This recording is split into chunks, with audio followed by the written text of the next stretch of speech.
ഇന്ന് ഞാൻ തിരുവനന്തപുരത്ത് കൂടെ പോയിക്കൊണ്ടിരുന്നപ്പോൾ പെട്ടെന്ന് എന്തോ ഒരു ശബ്ദം കേട്ട് തിരിഞ്ഞു നോക്കിയപ്പോഴത്തേക്കും അവിടെ എന്തോ അടി നടക്കുന്നതായിട്ട് എന്തോ കണ്ടു. അങ്ങനെ ഒരാൾ ബോധം കെട്ട് വീഴുന്നു, അവിടെ കിടക്കുകയാണ്. അങ്ങനെ പിന്നെ എന്താണെന്നറിയാൻ വേണ്ടിയിട്ട് ചെന്ന് നോക്കിയപ്പോൾ ഒരു പിടിയും കിട്ടണ്ട. പോലീസൊക്കെ വന്നിട്ടുണ്ടായിരുന്നു.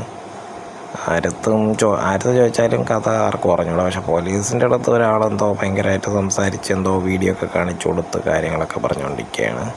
പോലീസിന് എന്താണെന്നറിയാം, എന്താ ഇങ്ങനെ വീഡിയോ ഒക്കെ എന്തൊക്കെ കാണിച്ചു കൊടുത്ത്. എനിക്ക് ചെറുതായിട്ട് മനസ്സിലാക്കാൻ പറ്റിയത് എന്തോ ആരുടെയോ കണ്ണ് കുത്തി പൊട്ടിച്ചെന്നോ ആരോ അങ്ങനെ ഒരാളാണ് ഇത് പ്രതിയാണ്, അയാളെ കണ്ടപ്പോൾ ഒരാളെ പിടിച്ചതാണ്, അങ്ങനെ എന്തൊക്കെയാണ് പറഞ്ഞത്. പിന്നെ അടുത്ത് എന്തോ ജോസ്കോയോ ആലുക്കാസോ എന്തോ ഉണ്ടായിരുന്നു. അതിൻ്റെ ഒരു സെക്യൂരിറ്റി ചേട്ടൻ ഇതെല്ലാം കണ്ടുകൊണ്ടിരുന്നു. അപ്പോൾ ആ ചേട്ടൻ പറഞ്ഞത് ആരോ വഴിയെ നടന്നുപോയി, ഒരാൾ ബാക്കിൽ നിന്ന് എന്തോ ചെന്ന് ചവിട്ടി അയാൾ മറിഞ്ഞ് വീണതാണ് ആ സെക്യൂരിറ്റി ചേട്ടൻ കണ്ടത്. ആ വീഡിയോയിൽ പിന്നെ ഞാൻ കുറേയൊക്കെ കട്ട് ചെയ്ത് കളയാണ്, കാരണം ചോരയും പരിപാടിയൊക്കെ ഉണ്ട്.